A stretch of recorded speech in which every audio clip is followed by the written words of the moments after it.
What's up mga bro?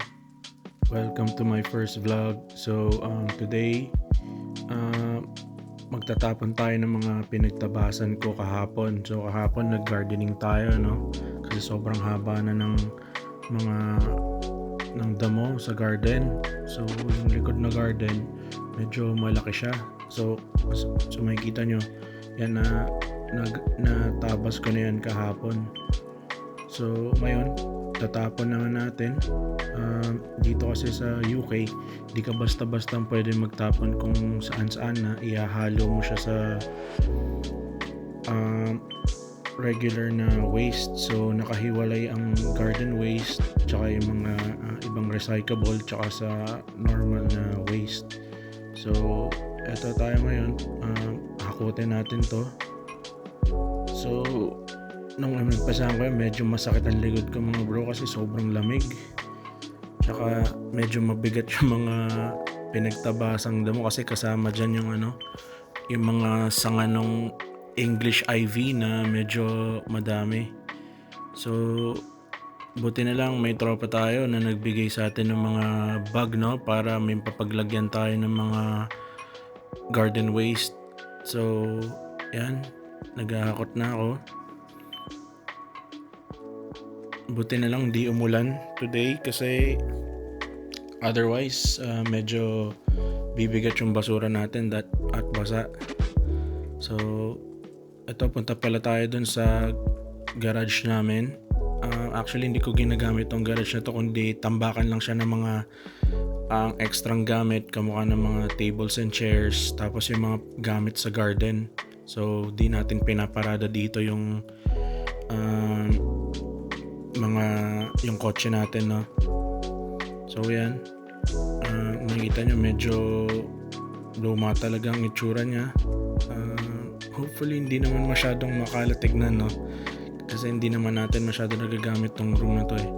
So yung landlord natin may mga gamit siya dyan pang garden, meron din siyang lawnmower. So yan yung mga ginagamit natin, so hindi na tayo bumili ng mga gagamitin pang linis ng garden. So yan yung munti naming bahay at munti naming garden. At yan yung mga natirang mga basura na mahirap pakutin. So medyo ginamitan natin ng pala. Kung makikita niyan, sobrang laki niyan. So hindi ko alam kung paano ko pagkakasyahin sa plastic. So pinirapiraso ko na lang. Yan. So after niyang hakot, iikot ko yung sasakyan sa likod kasi hindi ako dyan sa likod nagpaparada kundi dito sa harap. So iikot natin yung auto dyan sa likod, tapos dadali natin yung mga basura sa recycling center dito sa Bath. Yan, konting walis, yung mga lupang natira. Kung makikita nyo medyo may mga weeds pa dyan, no, dito sa mga in-between ng semento. Naubos kasi yung bala ng grass cutter. So nag-alok ng extra na bala ng grass cutter yung tropa natin. So kukunin natin yun bukas para ma-finalize natin yung pag-garden. So ito ngayon, papunta tayo sa likod ng bahay. Doon natin isasakay yung mga basura. So yan po, medyo makipot yung daan.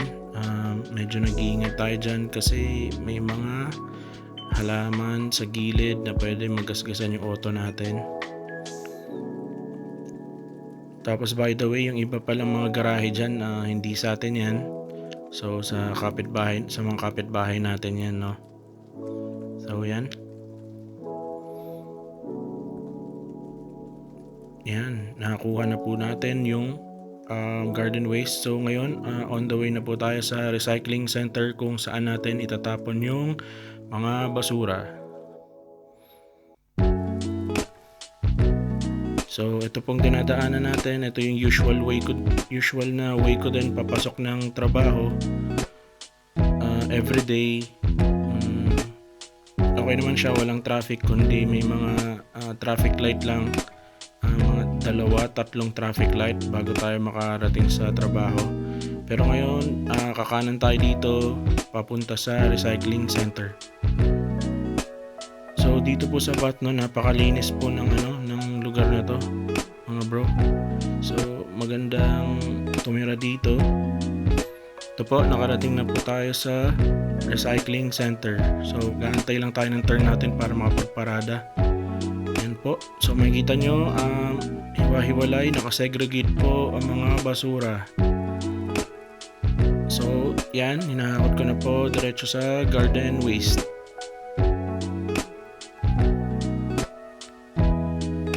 So dyan po nakahiwalay po yung mga normal waste, mga cardboard, mga damit na pwede pang i-donate, sapatos, yung mga metals, batteries.